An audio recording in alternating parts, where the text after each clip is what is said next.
একটু নাড়াচাড়া করবো আর গন্ধটা একটু ভালো আসবে, তখন এর মধ্যে আমি দেবো আমি এখানে একটা পেস্ট করে রেখেছি। এখানে নিয়েছি 1 ইঞ্চি আদা, 2টো বড় সাইজের মাপের টমেটো আর 3টে কাঁচা লঙ্কা আমি এখানে পেস্ট করে রেখেছি। এটা এখন এর মধ্যে দিয়ে দিলাম।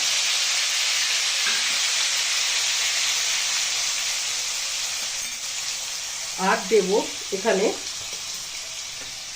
এর মধ্যে দেব আমি 1 চামচে ধনে গুঁড়ো, 1.5 চামচে জিরে গুঁড়ো, 1 চামচে হলুদ গুঁড়ো, 1 চামচে কাশ্মীরি লঙ্কার গুঁড়ো আর 1 চামচে একটু কম ঝাল লঙ্কার গুঁড়ো। যেহেতু আমি শুকনো লঙ্কা দিয়েছি সেই জন্য আমি এই মশলাগুলো এখন এর মধ্যে দিয়ে দিলাম। আমি মশলাটা এখন তেল ছাড়া পর্যন্ত কষাতে থাকবো যতক্ষণ না মশলা থেকে তেলটা বেরিয়ে আসে। এখন এর